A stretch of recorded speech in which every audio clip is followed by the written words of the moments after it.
Sir বলুন।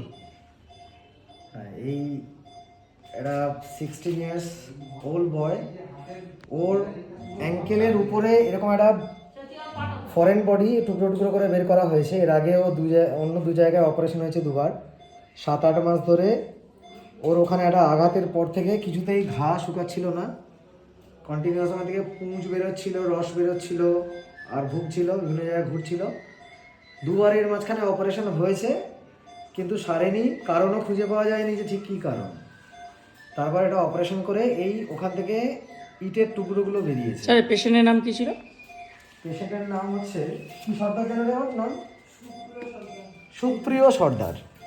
আমাদের Debashis Naskar sir, doctor Debashis Naskar sir এই ওটিটা করলেন এবং সাকসেসফুলি আজকে আমরা এগুলো সব এটাকে বার রিমুভ করে দেওয়া হয়েছে, আবার চামড়াটাও ক্লোজ করে দেওয়া হয়েছে সুন্দর করে।